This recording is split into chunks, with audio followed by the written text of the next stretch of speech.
What's up, everybody? Welcome to the channel. Thank you for being here. What's up, everybody? Welcome to the channel. If you're new here, thank you for being here. If you're a subscriber, thank you for coming back. In today's video, we're gonna go over this SX500. This thing was kind of a barn find. Now it's a superstar. This bike here has the Electro Company Extreme kit dropped in it. It's an EC4P, a noisy cricket controller, and a 76-volt battery. Along with that, it's got the ride or die front forks. It's got the Electro Company swing arm extensions, and it's also got the 72-tooth rear, 8mm chain kit with a 10-tooth front for maximum torque, hill climbs, off-road, you know, the stuff that we like to do with these little mini bikes. Kit itself, there's no cutting, there's no splicing, there's no soldering, there's no welding, there's no fabrication. All you gotta do is have one of these bikes, buy the kit, it drops in. The connectors are all specific to each other, so you can't mix those up. It just bolts, it literally bolts in. And as you're watching this, if you find any use in the video or any entertainment value at all, be sure to hit the like button and the subscribe button. It doesn't cost anything, and it does help the channel tremendously. If you've been thinking about buying anything from the Electro Company website, be sure to enter Winner's Circle at checkout to save 5% on your entire order. And keep in mind, the prices that you see on the website include shipping to the United States. Let's do it.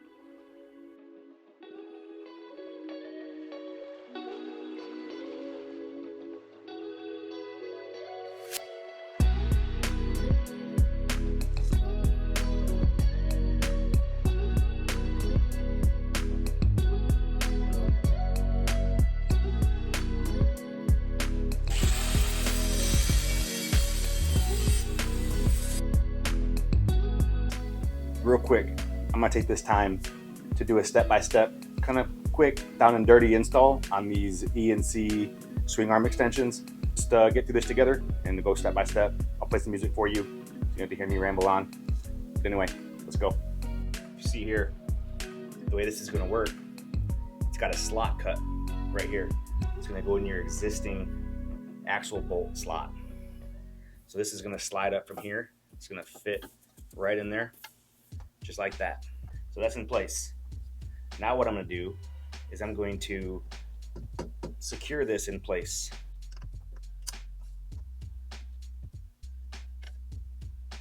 All right, so now I got this where I want it.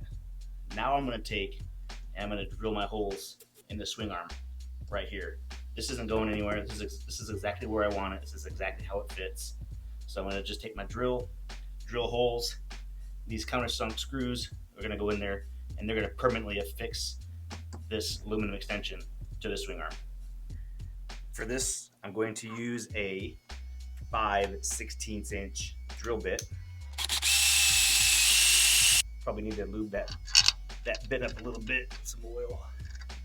Slide that dude in there. Come around here. Check her out. You can see the sun right there.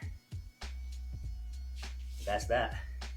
One down, washer, got a lock nut that's gonna go on there.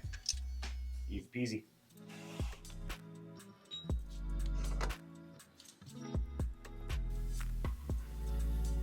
Well, that wasn't so bad. Everything just lines up. Drill 4 holes, bolts are included, and now you got an extension. Let's get the wheel on and see how it fits.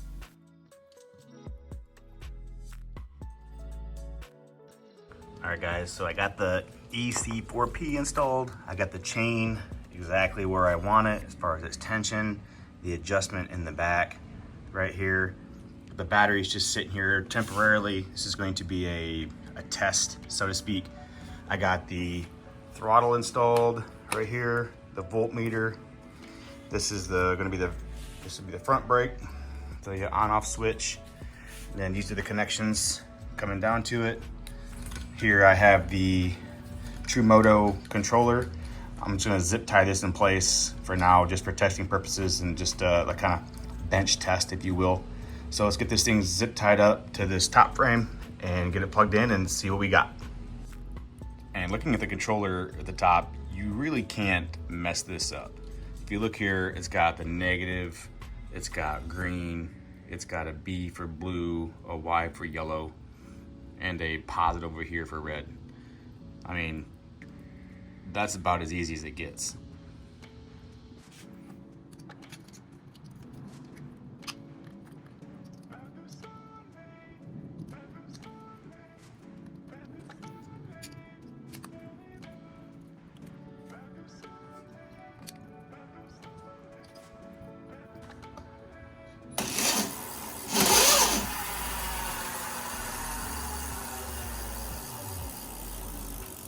First try, no welding, no soldering, just connections, bolt in, 76 volts of power right out of the box. Pretty impressive.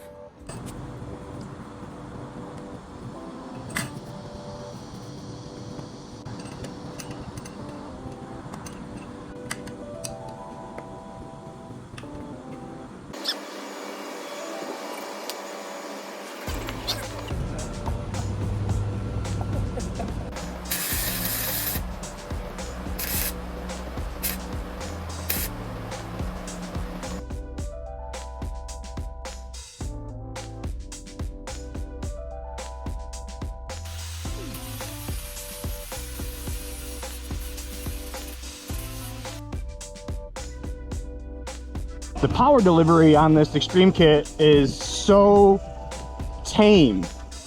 What I mean by that is, I don't mean weak, I mean tame. You can adjust it in the settings how you want it to respond to your input to be as aggressive or not aggressive as you want it to be. The throttle control is very controlled. It's almost like a real dirt bike. There is no jolting or jerking on the throttle.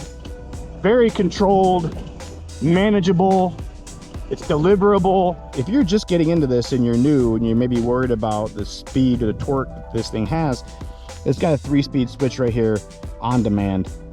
So if I'm just cruising, I want to be in 1, that's the most tame, manageable setting. 2 is middle of the road, 3 is extreme. Like this is instant torque, instant power, go now, running from the cops power is what I'm saying. Let's keep riding. Oh yeah, easy. Easy. Easy, Kyle. Does this count as a motorized vehicle? I don't know. I don't really care. Here we go.